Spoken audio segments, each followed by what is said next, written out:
assassination attempts that are going on daily in his world. Oh, hi, You're on the everybody. air, Steve. No kidding. Okay, excuse me. I was just about to light up a big fatty right here. A big Steve. Mm-hmm. Oh, that tastes good. And now through the smoke rings of my mind comes the smoky memories of times past yonder. And let's start off with something that happened just recently. A few weeks ago, I got the honor to throw out the first pitch at Oracle Stadium for Jerry Garcia Day. And what an honor that was. I want to thank Trixie and everyone in the Garcia family, all the girls, all the guys involved in that. Appreciate it. And, you know, a lot of memories came through my mind about this different things that happened with us and the Giants. Here I am out on the mound. It was a lot closer than I thought in my mind, but it's a symbolic thing, and it meant a lot to honor Jerry's thing. He, as a kid growing up in San Francisco, had been to Seal Stadium a lot, which was where the San Francisco Giants played, the Seals, the San Francisco Seals, I believe, and so he had memories of baseball his whole life, like all kids do, you know, and we played other teams. And so that day, I was interviewed by Rolling Stone. There's going to be a little bit about us in Rolling Stone coming up, where I reminisce about when we played baseball in our younger days, uh, the Grateful Dead team, and we were pretty good. We had a pretty good ball team. And so everybody played, even Jerry. I don't think Phil ever came out on the field, but Pig Pen, like I always say, was the umpire, and he was totally impartial. Never gave us a break. Now, so throwing out the ball, and we'll show you some other. I got some other shots here of Oracle, and then I want to talk about Candlestick too. We have a long relationship with the Giants. People want to know if you threw a strike, Steve. Well, a little low. It was a little low. I'll admit that, but at least I got down there, and uh, it would have been a strike in Little League. Um, Now, here's a nice picture of the guys at Candlestick, the park before Oracle, and of course they're about to sing the anthem, so we're doing a rehearsal for it, and that was a great honor too. And that's one of the hardest songs to sing. You know, I don't know if people know that, but it's really difficult. And so if you can do a good job with that song, you've accomplished real harmony. So the guys worked on it all afternoon, getting their harmonies together. And they did a pretty good job. Here is when we first were suiting up out on the field to try a rehearsal. And there's Harry Popick, the sound man from the Grateful Dead, monitor mixer on stage, and he's wiring Vince up with his inner ears so they could use that together, all three of them. And we're joking and messing around out there.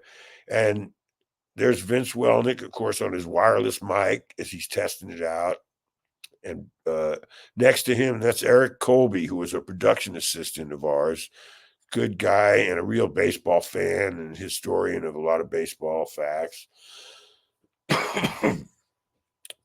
Big Steve, and there's Jerry and Bobby, and everybody smiling like that in the sun. Nice day out there at the ballpark. And I think we've got another picture here of an interesting thing. There we are. There's the guys. That's a little later singing the anthem as the people are coming into the place, you know. And it's an incredible honor, and the guys rose to the occasion. They did a great job. Jerry's sporting a brand new Giants jacket right there, looking good. You know, Candlestick Park was a windy place, and as all can be San Francisco, and got a little cold sometimes.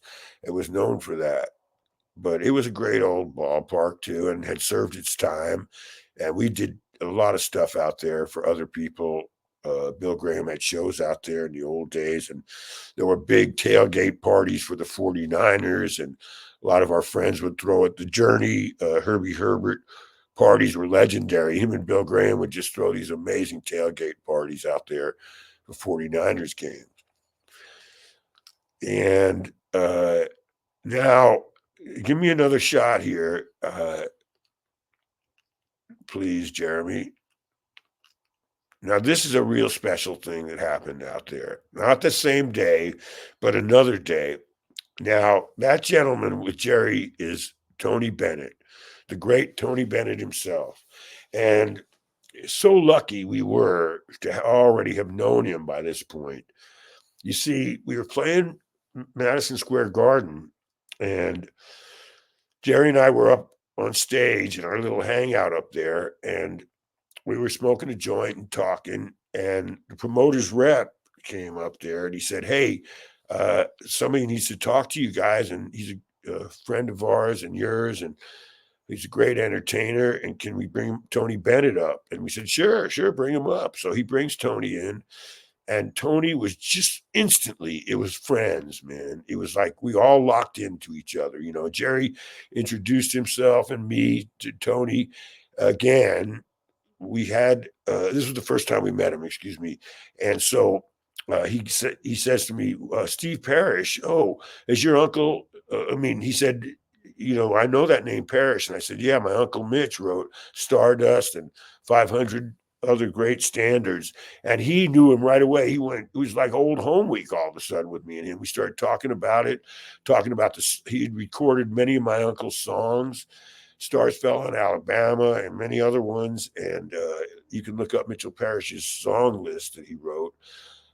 He was a lyricist. And so Tony, of course, and Jerry start talking about lyrics and how important they are to singers. And Tony's signature song was "I Left My Heart in San Francisco." And so there's a beautiful shot of the two of them working it out in the afternoon and going through a run through of that very song. It meant a lot to Jerry, being a hometown San Franciscan his whole life. He loved it there so much, and still does wherever he is. He hovers around, and him and Tony Bennett got to sing it, and that was a beautiful thing. And Tony's daughter had disappeared. The reason he came to see us at Madison Square Garden is on the summer tour. It was around September when we always played Madison Square Garden. And his daughter, he hadn't heard from her for a month or so, and he was really worried about her. He knew she was out with Deadhead. She went on the summer tour and then tripped out. And then he got word that she was there. He lived in New York. And so we sent some people out and we found her. And that was so great. She came up and met us, a really nice young lady. And Tony was so happy. And so it just endeared us all to each other. And he came back another night, man, and hung out with us again. And we really loved that guy. He was such a great gentleman and such a great talent. Wow. And he was really at his peak in a lot of ways. He went on to, of course, record with Lady Gaga and work right up to the very end of his life, man. Amazing, inspirational person. And ladies and gentlemen, I want to thank you all so much for the time you give to the Big Steve Backstage Pass. We took a little time off, and we needed a rest after Vegas, I'll tell you that, and recuperate. And so Jeremy, who partners up on this with me, we got some new things up our sleeve. We're going to keep it exciting for you guys. And just remember in your hearts that it's a beautiful world. And remember the words of Tony Bennett's beautiful song, "I Left My Heart in San Francisco." Wherever is your home, wherever you love, that's where your heart belongs, And the songs that they wrote in those days were so romantic and so touching. Some people might say, "Oh yeah, they were this way, they were that," but this was a beautiful moment of two generations paying respect to each other. Even though Jerry looks about the same age, he was younger. And So it's an amazing life to meet all these great people that we did.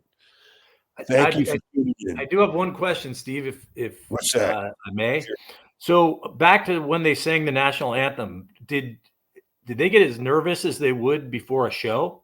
Like, was that Oh a yeah, oh definitely. They kept working on it, and even in the back room, in the locker room, they were rehearsing it because that afternoon, out there that day, where Willie Mays was out there, Willie McCovey, and they were, very big heroes of all of us, and the Giants were such good friends of ours that we wanted to do a good job for them always. And the Deadheads were there, supporting it. So they were nervous. They always were nervous, though. Bobby was maybe the calmest, but he was really trying to work it out. Their voices were important to try to blend them on that song, and it's a difficult parts of that song. They go really high notes, and everybody has a hard time with that ending. And so they did a great job with it, and because they rehearsed, that was always their way of getting over the nervous stuff. But yeah, they were nervous that day. But everything worked really well, technically, as best you can. The PA systems, public address systems in ballparks are not the greatest. And so to hear themselves was the big deal. And doing it with the inner ears that day was the first time they had done that. So there you go. Great. Well, good. And I got to run a couple commercials here at the end, but if you want to say goodbye to the folks, we'll Yeah, be all thank set. you for paying attention to us, and hit the like button if you can, hit the subscribe button, and we're going to come up with some new stuff. We're going to get deeper into these subjects, and I hope you like it.